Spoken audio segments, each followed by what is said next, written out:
ఒక్కసారి కొమ్మూరి గోల్డ్ కి కాల్ చేయండి. తాకట్లో ఉన్న మీ బంగారాన్ని విడిపించి మార్కెట్ ప్రైస్ కి వాళ్ళు కొనుక్కుని మిగతా డబ్బులు మీకు ఇచ్చేస్తారు. హాయ్, వెల్కమ్ టు మనం టీవీ. మనం టీవీ ఉన్నది మన కోసం. పాకిస్తాన్ ఆర్మీ చీఫ్ ఆసిమ్ మునీర్ కు చేదు అనుభవం ఎదురైంది ప్రపంచ వేదికలపైన. జర్మనీ వెళ్లారు. మ్యూనిచ్ సహకారంతో ఒక సదస్సులో పాల్గొనేందుకు, భద్రతా సదస్సులో పాల్గొనేందుకు ఆసిమ్ మునీర్ పాకిస్తాన్ని రిప్రజెంట్ చేస్తూ ఆయన వెళ్ళారు. సో అక్కడ ఒక మహిళా అధికారి మీ ఐడి కార్డ్ ఎక్కడ అంటూ ఆసిమ్ మునీర్ని ఆపడంతో ఒక్కసారిగా ఆ వీడియో తెగ వైరల్ అయింది.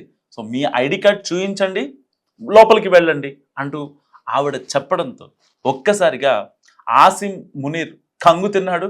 ప్రపంచ దేశాలపై పాకిస్తాన్కు అసలు ఎలాంటి సముచిత స్థానం, సముచిత గౌరవం దక్కట్లేదు అనడానికి ఇదొక పర్ఫెక్ట్ ఎగ్జాంపుల్ అని చెప్పుకోవచ్చు.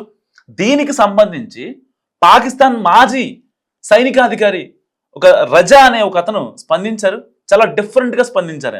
ఆయన ఏమన్నారంటే, ఆసిమ్ మునీర్ ప్రపంచ దేశాలు తెలిసినటువంటి వ్యక్తి కాదు, అసలు ఆయన ఎవరికీ తెలియదు, ఆయన ఒక కౌన్ కిస్కే అన్నట్టుగా ఆయన మాట్లాడారు. అంటే ఒక రకంగా పాకిస్తాన్ అక్కడ అర్థం చేసుకోవాల్సింది ఏంటి, ఇప్పటికైనా వాళ్ళ తీరు మార్చుకోవాలన్నది మనకి పర్ఫెక్ట్గా కనిపిస్తున్నమాట.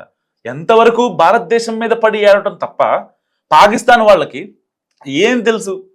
వాళ్ళు ఎవరినన్నా అసలు కనీసం గుర్తుపడతారా?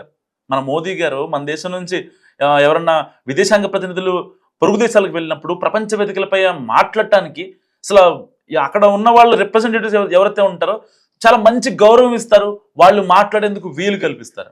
కానీ ఇక్కడ ఆసిమ్ మునీర్కి మాత్రం నిజంగా చేదు అనుభవం ఎదురైందని చెప్పాలి. సో ఇప్పటికైనా పాకిస్తాన్ ప్రపంచ దేశాలతో కొంచెం కాసంత సన్నిహితంగా ఉంటూ ఆ టెర్రరిస్ట్ క్యాంపుల్ని కొంచెం మూసివేస్తే నిజంగా ఒక రకంగా వాళ్ళకి కొంచెం అంటే ఒక ప్రాధాన్యత దక్కే అవకాశం ఉందనడంలో ఏమాత్రం సందేహం లేదు. సో ఈ ఘటనపై మీరేమనుకుంటారు? మస్తు కామెంట్ చేయండి.